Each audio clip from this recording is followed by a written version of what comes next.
Good morning, class. How are you all? Fine? Very good. Yes, students, welcome to the physics class. Let's start our new topic. And the name of the topic is System of Particles and Rotational Motion. 5th unit start करने जा रहे हैं बेटा chapter number 7 system of particles and rotational motion कि अभी तक हमने motion पढ़ी स्ट्रेट मोशन ट्रांसलेशनल मोशन पढ़ी कि सीधी लाइन में एक बॉडी मूव कर रही है क्या होगा उसके साथ यही पढ़ा आप लोगों ने। अब हम पढ़ने वाले हैं रोटेशनल मोशन पढ़ने वाले हैं एक बॉडी रोटेट कर रही है। अब देखिए सपोज कर लीजिए एक बॉल है हमारे पास।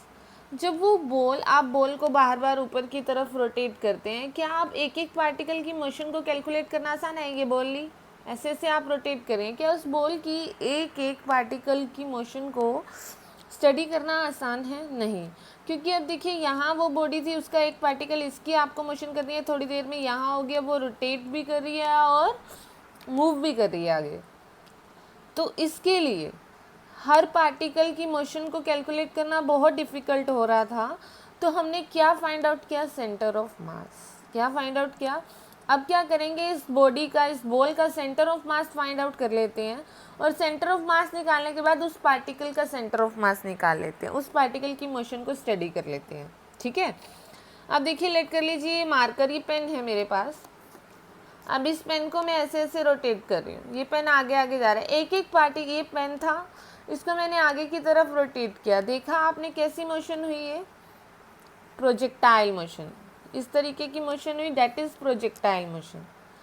सिमिलरली अब देखिए ये बॉल है ये बॉल रोटेट कर रही है आगे आगे जा रही है ये रोटेट कर रही है तो इसकी वेलोसिटी क्या होगी angular velocity omega angular frequency से ये मूव करती जा रही है और इसके ऊपर एक फोर्स लग रहा है जिसकी वजह से ये आगे की तरफ भी जा रही है रोटेट भी कर रही है और आगे rotational plus translation rotational motion rotate करने वाले ट्रांसलेशन स्ट्रेट लाइन में।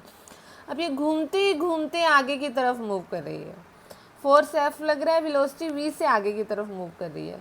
अब आपको बताया आपको कहा कि फोर्स निकालिए फोर्स का फॉर्मूला क्या है मास इनटू एक्सेलरेशन। अब आप जब नेट फोर्स निकालते हैं तो हमेशा जब हम मास इनटू एक्सेलरेशन करते हैं तो यहाँ जो एक्सेलरेशन यूज़ हो रही होती है बेटा वो एक्सेलरेशन कौन सी होती है सेंटर ऑफ मास की। अब इस बॉडी को हम बार बार रोटेट कर रहे हैं इसके ऊपर जो फोर्स लग रहा है हमेशा ये अंडरस्टूड होना चाहिए आपको जो ये एक्सेलरेशन आपने ली वो सेंटर ऑफ मास के लिए क्यों ली। देखिए अब आप देखिए इस बॉल के बहुत सारे पार्टिकल्स हैं यहाँ मैंने बॉल को पार्टिकल को एक को स्टडी किया तो इसकी वेलोसिटी कहाँ थी इस साइड यहाँ स्टडी किया तो डाउनवर्ड यहाँ उस पार्टिकल को देखा इधर जा रहा है और इधर देखा तो ये ऐसे जा रहा है। हर जगह बॉडी की वेलोसिटी की डायरेक्शन डिफरेंट है तो इसीलिए हमने क्या किया इसकी सेंटर ऑफ वेलोसिटी निकाली कि पूरे मास की वेलोसिटी एग्जैक्ट क्या होगी एवरेज बता दीजिए। सेंटर ऑफ मास होता क्या बेटा कि पूरा का पूरा वेट उस बॉडी का एक पॉइंट पे लाई करता है पूरा मास उस बॉडी का जिस पॉइंट पे लाई करता है that is called centre of mass. अब जो यहाँ फोर्स के लिए एक्सेलरेशन आप यूज़ करते हैं वो कौन सी एक्सेलरेशन होती है सेंटर ऑफ मास की। सिमिलरली जब आप मोमेंटम निकालते हैं तो मोमेंटम का फॉर्मूला क्या है मास इनटू वेलोसिटी। तो यहाँ यूज़ होने वाली वेलोसिटी भी क्या होती है बच्चे सेंटर ऑफ मास की वेलोसिटी। ठीक है। अब देखिए अगर एक आपको मैंने ये रोड दी इसमें मास कैसे डिस्ट्रीब्यूटेड है यूनिफॉर्मली डिस्ट्रीब्यूटेड है हर जगह सेम मास है। आपको बोला गया है इस रोड की लेंथ कितनी है बच्चे L तो आप इसका सेंटर ऑफ मास निकालिए। आप अगर यूनिफॉर्मली डिस्ट्रीब्यूटेड है तो ये आप एकदम से बता देंगे इसके हाफ पे इसके मिडल में लाई करेगा इसके सेंटर में लाई करेगा है ना। अब ये मैंने दो मास लिया M1 और M2 दोनों का मास इक्वल है यूनिफॉर्मली डिस्ट्रीब्यूट मतलब M1 और M2 दोनों बराबर हैं दोनों के बीच का डिस्टेंस d है तो इनका सेंटर ऑफ मास कहाँ लाई करेगा इनके सेंटर में d/2 पे। अब बात करते हैं हम एक मास m है एक 2m है दोनों के बीच का डिस्टेंस d है तो अब कहाँ लाई करेगा आपका सेंटर ऑफ मास।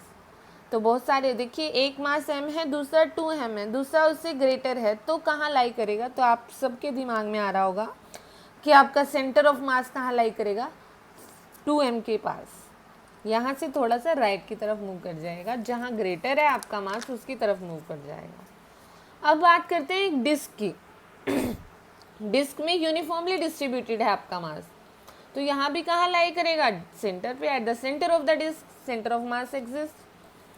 अब मैं आपको बता रही हूँ एक एग्जांपल लेकर कि अब आपके दो पार्टिकल्स हैं, दोनों का मास m1 m2 है, इसका सेंटर ऑफ मास निकालना है।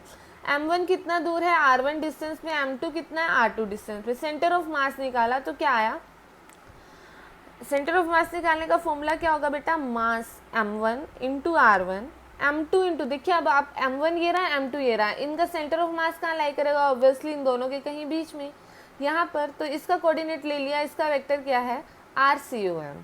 RCOM कैसे निकलेगा, अब RCM को निकालने का formula m1 into r1 m2 into r2 divided by m1 plus m2। अगर आपको x कोऑर्डिनेट निकालना है सेंटर ऑफ मास का तो इसका फॉर्मूला रहेगा m1 into x1 plus m2 into x2 m1 plus m2। y coordinate निकालना चाहते हैं तो m1 into y1 m2 into y2 m1 plus y2 y1 plus m1 plus m2। z निकालना है तो हर कोऑर्डिनेट चेंज हो जाएगा, x की जगह y आ जाएगा, y की जगह z आ जाएगा। तो आपका ये निकल गया सेंटर ऑफ मास तीनों कोऑर्डिनेट्स का। एग्जाम्पल देखिए, अब आपका एक मास m यहाँ लाई कर रहा है 1.01, एक्स एक्सिस पे 0 है इसका y पॉइंट, और आपका दूसरा मास 2m कहाँ लाई कर रहा है 4 0, इसके कोऑर्डिनेट्स ही हैं। xm निकालिए, xm का फॉर्मूला क्या, m1 into x1 m1 into x1 m into x1, x1 कितना है यहाँ पर 1, m2 कितना है 2m इंटू x2 कितना है 4 divided by m1 plus m2 कितना है 2m और m1 कितना है m, दोनों को ऐड कर दिया, सोल्व किया तो क्या आया m plus 8m divided by 3m, 9m divided by 3m, solve किया तो XCOM कितना आ गया 3। अब देखिए यहाँ से क्लियर है बच्चे, y कोऑर्डिनेट यहाँ भी 0 है, यहाँ भी 0 है, तो आप यहाँ भी 0 रखेंगे, यहाँ भी तो पूरा का पूरा क्या आ जाएगा 0। मैंने सोल्व करके दिखाया आपको, फिर भी m into y1 plus m2 into y2 divided by m1 plus m2, तो y कोऑर्डिनेट तो 0 आ गया और हमारा सेंटर ऑफ मास कहाँ लाई करेगा 3 0 पर, यहाँ आपका सेंटर ऑफ मास लाई करेगा। क्लियर। अब नेक्स्ट न्यूमेरिकल देख लीजिए आप। नेक्स्ट न्यूमेरिकल में क्या है, एक मास m1 है, एक दूसरा क्या है 3m, एक m है एक 3m है, ये आपको खुद करना है। मैं आपको स्टेटमेंट दे रही हूँ, एक मास m है एक 3m है, इनके बीच का डिस्टेंस d है, तो फाइंड आउट कीजिए, ये कोऑर्डिनेट गिवन x0 और d0, फाइंड आउट कीजिए इसका सेंटर ऑफ मास कहाँ लाई करेगा, खुद करके देखेंगे आप सोल्व।